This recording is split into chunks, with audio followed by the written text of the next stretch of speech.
যে তার টাকা মেরে দিবে, যে ভোট ব্যাংক,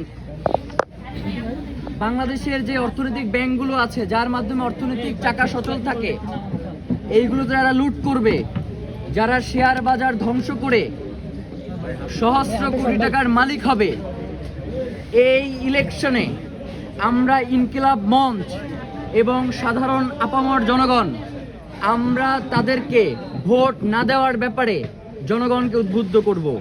রাজনৈতিক দলগুলোকে একটা জিনিস বলতে চাই, বাংলাদেশের সকল জনগণই রাজনৈতিক ক্ষমতার বা কাঠামোর অংশ নয়।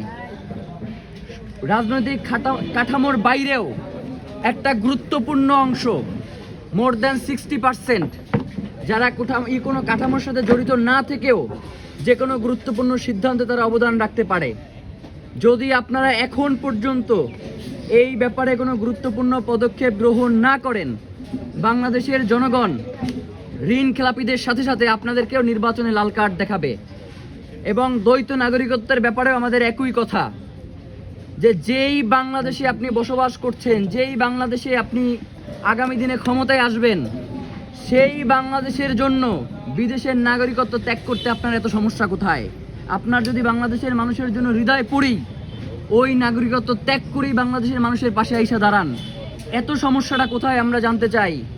আমরা তো মনে করি আগামী দিনে নির্বাচনে যাবেন, বাংলাদেশের মানুষের টাকা পয়সা লুট করবেন, এরপরে আবার সময় সুযোগ বুঝে বিদেশে পাড়ি দিবেন। এই সুযোগ জুলাইয়ের পরে আর বাংলাদেশের কোনো প্রার্থী পাবে না। আমরা ঋণ খেলাপি এবং দ্বৈত নাগরিকত্বের ব্যাপারে বাংলাদেশের জনগণকে আহ্বান জানাই, আপনারা তাদেরকে বয়কট করুন, আপনারা তাদেরকে কোনোভাবেই ভোট দিবেন না।